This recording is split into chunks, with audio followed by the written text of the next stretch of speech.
ANTAKYA, the Middle East. I've just been up in the hills visiting the cave church of St. Peter, so I've come back down, and after my exertions I go into a coffee shop, and I have a cup of Turkish coffee among the men there.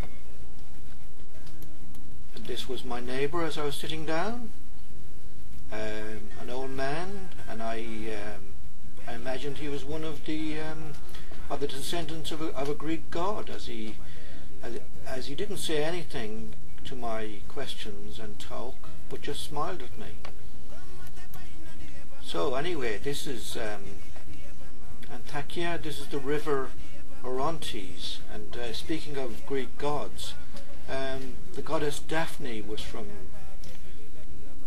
around here, just a bit further up the river, for those of you who know your Greek mythology. There's the river flows through ANTAKYA, and here is the bazaar. Bazaar is the Turkish name, souk is the Arabic name. As I said before, this city is half Arabic, half Turkish. So have a look around the bazaar at all the stuff that's available. Very, very pleasant, very relaxing, everybody friendly, everybody wants to talk. People possibly even come in here for a walk around, and they meet their friends. And yes, just off the bazaar is the old, well, it's the Arabic quarter now. It's the oldest part of the city. It's pretty much the same as it was 2,000 years ago when St. Peter and Paul used to hang out here. And then it was the Jewish quarter. So it's very probable that this is the very place where Peter and Paul and the early Christians used to live in these houses here. So if you can, just imagine Peter and Paul coming along here, dressed in their Arabic robes, and going for a cup of coffee somewhere.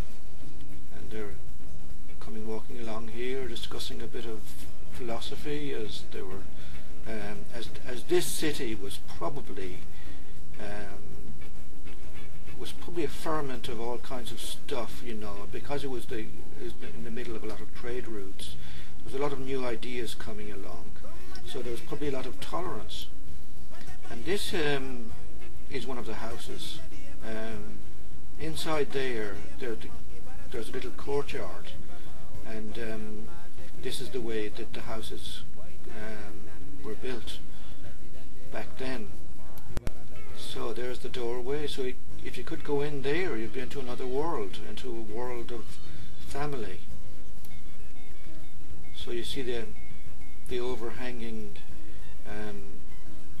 houses, and very, very atmospheric.